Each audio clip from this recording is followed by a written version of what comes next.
Can you tell which story was written by AI and which one is human? Ready? The following 2 short stories were created based on the same prompt you see below. One was generated by a real author, and the other, an AI app.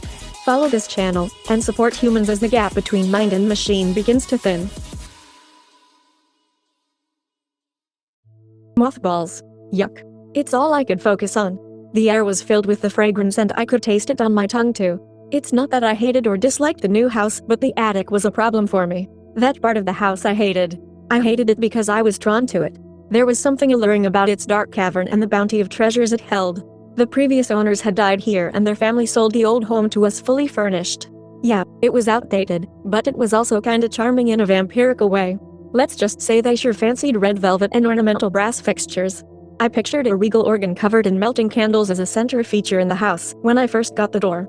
I was wishful for that mainly because I was something of a pianist myself.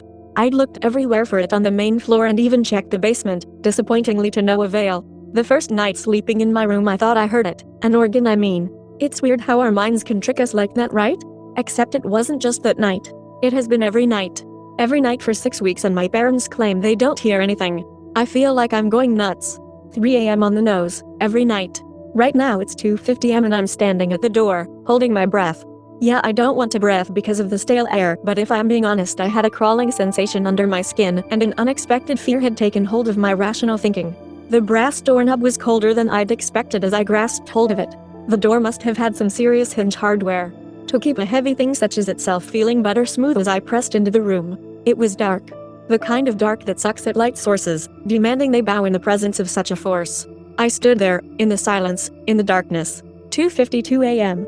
My eyes hadn't adjusted yet. Actually, it felt like the room had gotten darker.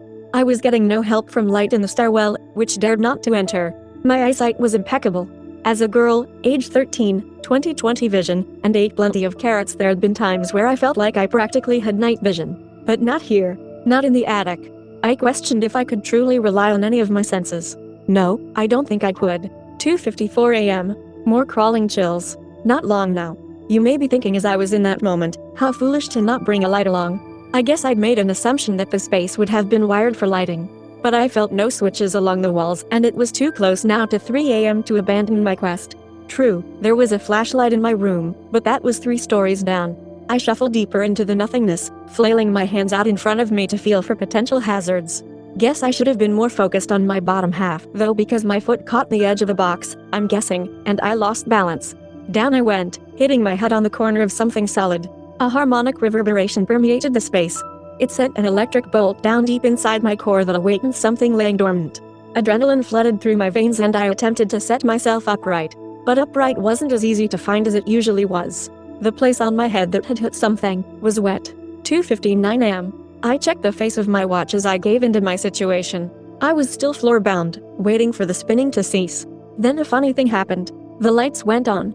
I got up and looked around. I'd been laying next to an old piano. As a pianist, I was thrilled. So I sat at the bench and began to play. 3 a.m. I played the song I'd heard floating in the air of my room. It was flawless, the way a piece sounds after practicing it 1,000 times. It spoke to me. It was a part of me. When the piece was done, I turned and saw my parents standing in the doorway. At first I thought they were entranced by the spell of the sweet melody. But the looks on their faces told a different tale. They held each other, tears streaming down their faces as they slowly approached.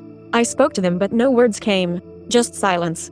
I got up and tried to hug them but instead they sat where I'd been sitting. My mother was looking deeply into my father's eyes. Her lips parted and she spoke with a quiver. She's here. I can feel her. My little angel is still with us.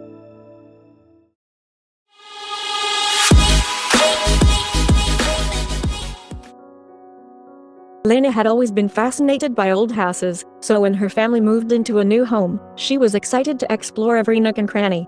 The house was a sprawling Victorian with creaky stairs and hidden rooms, and Lena couldn't wait to start her investigation. On her first day, Lena decided to start with the attic. It was dark and musty, full of cobwebs and forgotten treasures. As she rummaged through old trunks and boxes, Lena came across an unusual object, a small, intricately carved box that seemed to emanate a faint glow. As she held the box in her hands, Lena felt a strange energy coursing through her veins. She couldn't explain it, but she knew that the box was special.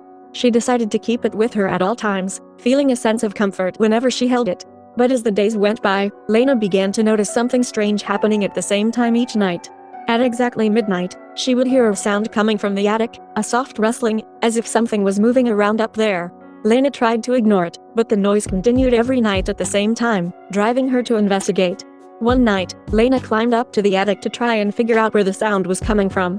As she looked around, she suddenly realized that the sound was coming from the box she had found. It was emanating a soft, pulsing light, and Lena could feel the energy around her intensifying. Suddenly, the box opened on its own, revealing a swirling vortex of light and sound. Lena was drawn into the vortex, tumbling through a kaleidoscope of colors and shapes. When she finally emerged, she found herself in a strange, otherworldly place, surrounded by creatures she could barely comprehend.